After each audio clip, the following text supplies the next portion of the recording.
జై గురు దత్తాత్రేయ నమ. ఈ వీడియోలో మనం మీనరాశి వారికి అక్టోబర్ నెల మాస ఫలితాలు ఏ విధంగా ఉంటాయి అన్న విషయాన్ని ఈ వీడియోలో పరిశీలిద్దాం. మరి మీనరాశి వారికి ధన భాగ్యాధిపతి గురువు చతుర్థ స్థానంలో అక్టోబర్ 20 వరకు సంచరించడం జరుగుతుంది. మరి ఆ కారణం వల్ల జాతకుడు భూములు స్థిరాస్తులు కొనే ప్రయత్నాలు ఫలిస్తాయి. సొంత గృహ నిర్మాణం కానీ సొంత గృహాన్ని కొనుక్కునే ప్రయత్నాలు కూడా ఫలిస్తాయి. ఒక విధంగా ధనాధిపతి 4వ స్థానంలో ఉండడం వల్ల కుటుంబ సభ్యుల సహకారంతో తను సొంతంగా దాచుకున్నటువంటి ధనంతో ఏదైనా గృహం కొనుక్కోవడం, లేదా ఆల్రెడీ గృహం ఉంటే ఏదైనా ఒక లగ్జరీ వాహనాన్ని కొనుక్కునే అవకాశం ఉంది. ఎందుకంటే ప్రస్తుతం ఈ రాశి వారికి ఏలినాటి శని నడుస్తుంది. అంటే 12వ స్థానంలో శనిగ్రహ సంచారం జరిగినప్పుడు జాతకుడు తన దగ్గర ఉన్నటువంటి ధనం, దాచుకున్న ధనం, సంపాదించిన బంగారం ఇవన్నీ కూడా ఏదో విధంగా అనుకోని ఖర్చుల వల్ల అవడం జరుగుతుంటుంది, ఖర్చు అయిపోవడం జరుగుతూ ఉంటుంది. బంధువులు అప్పడుగుతూ ఉంటారు. ఏదో కారణం వల్ల జాతకుడు మొగమాటం వల్ల అది కాదనలేకపోతుంటాడు. సో దాని నుంచి తప్పించుకోవాలి, ఏలినాటి శని ప్రభావం నుంచి బయటపడాలంటే జాతకుడు తన దగ్గర ఉన్నటువంటి ధనంతో కొంత అప్పైనా చేసి ఉన్న బంగారాన్ని అమ్మేసి మీరు ఒక 1 కోటి రూపాయలు, అంటే మీ స్థాయిని బట్టి ఒక 1 కోటి రూపాయల గృహం అంటే ఒక 40 లక్షలు 30 లక్షలు పెట్టుబడి పెట్టినా ఒక 70% రుణం తెచ్చి ఇల్లు కట్టుకుంటే అక్కడి నుంచి ఏమవుతుందంటే ప్రతి నెల మీకు టైట్గా ఉంటుంది. ఏదో విధంగా వచ్చిన ఆదాయాన్ని జాగ్రత్తగా ఖర్చు పెట్టుకోవడం వల్ల ఈ ఏలినాటి శని యొక్క ప్రభావం నుంచి బయటపడతారు. మరి ఆ రుణం ఏలినాటి శని పూర్తి అవడానికి మీకు ఇంకా సుమారు 5.5 సంవత్సరాలు అటు ఇటుగా ఉంది.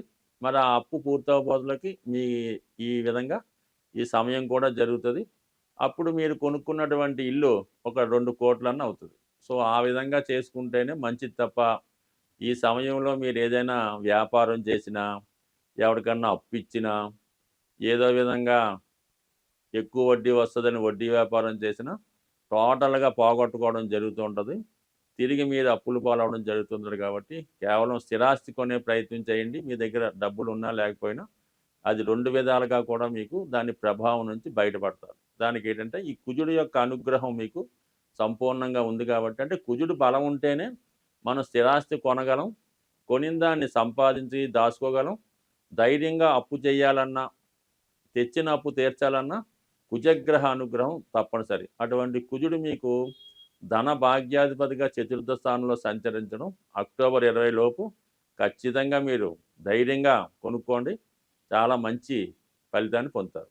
ఇక గురువు కూడా మీకు సంపూర్ణంగా సహకరిస్తూ ఉన్నాడు. ప్రస్తుతం రాష్ట్రాధిపతి దశమాధిపతి అయినటువంటి గురువు తృతీయ స్థానంలో సంచరిస్తూ మనకి అక్టోబర్ 9వ తారీఖున వక్రగమనం పొందుతూ తిరిగి మళ్ళా కుటుంబ స్థానంలోకి రావడం జరుగుతూ ఉంటుంది. ఆ కారణం వల్ల ఏంటంటే ధనకారకుడు గురువు కుటుంబ స్థానంలోకి రావడం వల్ల మీరు చేస్తున్నటువంటి ప్రతి ప్రయత్నానికి గురువు యొక్క సహకారం లభిస్తుంది. అలాగే కుటుంబ సభ్యుల సహకారం, కుటుంబంలో ఏదో ఒక శుభకార్యం జరగడం 100% జరుగుతాయి అన్నమాట. సో ఈ విధంగా ఈ గురువు వక్రగమనంలో ఉన్నంత వరకు మీరు ఆర్థిక పరంగా మీకు ఎటువంటి లోటు రాదు. అలాగే కుటుంబంలో కూడా బంధువుల యొక్క రాకపోకలు ఎక్కువగా జరుగుతుంటాయి.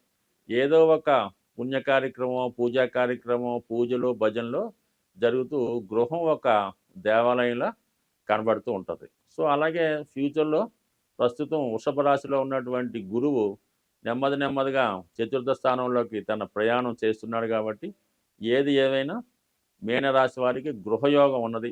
అది మీరు 10% ప్రయత్నం చేస్తే 90% ఫలించే అవకాశం ఉన్నది. మరి ప్రస్తుతం మిగతా గ్రహాల స్థితి చూసినప్పుడు మరి శుక్రగ్రహం అష్టమ స్థానంలో సంచరిస్తున్నాడు.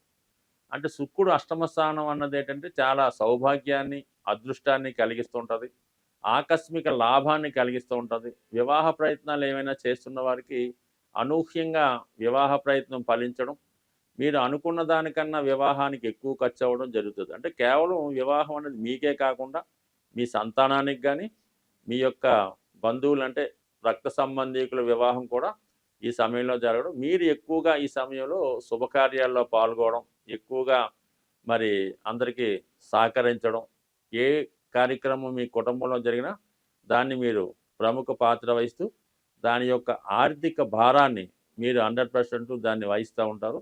అన్ని విధాలా చూసినా కూడా మీకు మంచి కార్యక్రమాలు ఈ నెలలో చేసే అవకాశం ఉంటుంది. అలాగే మరి సప్తమంలో బుధ రవి సంచారం ఏర్పడినటువంటి బుధాదిత్య యోగ ప్రభావం వల్ల మీకు విద్యలో అంటే అలాగే మీ యొక్క వృత్తిలో మీ యొక్క నైపుణ్యం పెరుగుతూ ఉంది.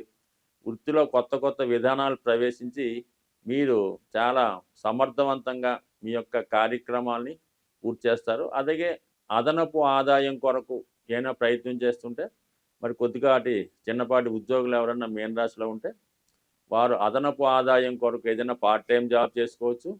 అలాగే ఏదన్నా చిన్నపాటి వ్యాపారాన్ని కానీ చేసుకుంటే కొంతవరకు వేడి నీళ్ళుగా చన్నీళ్ళుగా ఆదాయం కూడా లభించే అవకాశం ఉంది. సో ఇవన్నీ బాగున్నా రాశి యందు సంచరిస్తున్నటువంటి రాహుగ్రహ ప్రభావం వల్ల ఏమవుద్దంటే మీ యొక్క ఆలోచన ఎప్పుడు కూడా సులభంగా ధనం సంపాదించాలి, ఈజీ మార్గంలో ఏదో ఆన్లైన్ బెట్టింగో ఏదైనా సవగ్గా వస్తే కొని అమ్మటమో అలాంటి ఆలోచనలు వస్తాయి. ఆ బలహీనతే మీ యొక్క పతనానికి కారణమవుతుంటుంది. కాబట్టి ఎట్టి పరిస్థితుల్లో కూడా మీరు ఈజీ మనీ కొరకు ఆశపడకండి.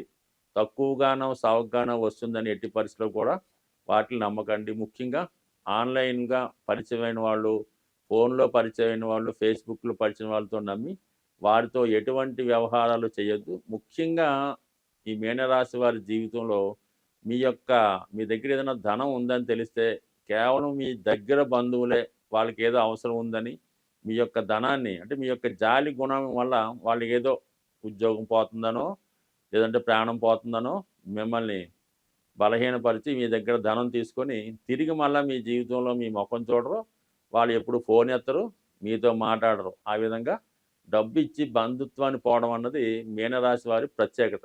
అందుకని ప్రస్తుతం అటువంటి కార్యక్రమాలు విడిచిపెట్టండి. మరి మీ యొక్క సమస్యలకి పరిష్కారం ఈ అక్టోబర్ నెలలో 3వ తారీఖు నుంచి ప్రారంభమవుతున్నటువంటి దేవీ నవరాత్రుల్లో వీలుంటే 9 రోజులు అమ్మవారి యొక్క అవతారాలను చక్కగా ప్రతిరోజు దర్శించండి.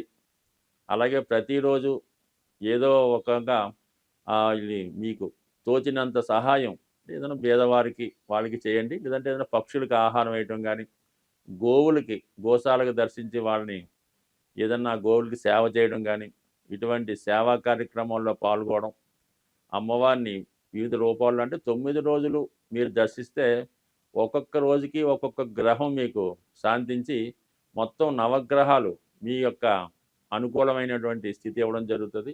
ఎప్పుడైతే నవగ్రహాల అనుకూలత మీకు లభించిందో ఆటోమేటిక్గా మరి అమ్మవారి యొక్క అనుగ్రహం కూడా మీకు లభిస్తూ ఉంటుంది. సో ఏదైనప్పటికి కూడా ఈ మీనరాశి వారు సహజంగా ఉన్నటువంటి దైవభక్తి ఉంటుంది. కానీ ప్రస్తుతం రాహు శని ప్రభావం వల్ల కేవలం దేవాలయానికి కూడా వెళ్ళలేని స్థితి కలుగుతూ ఉంటుంది. దాని నుంచి బయటపడాలంటే ప్రస్తుతం ఈ దేవీ నవరాత్రుల్లో అమ్మవారిని దర్శించుకోవడం వల్ల ఖచ్చితంగా మీ జీవితంలో మంచి మార్పు అతి త్వరలో రాబోతుంది.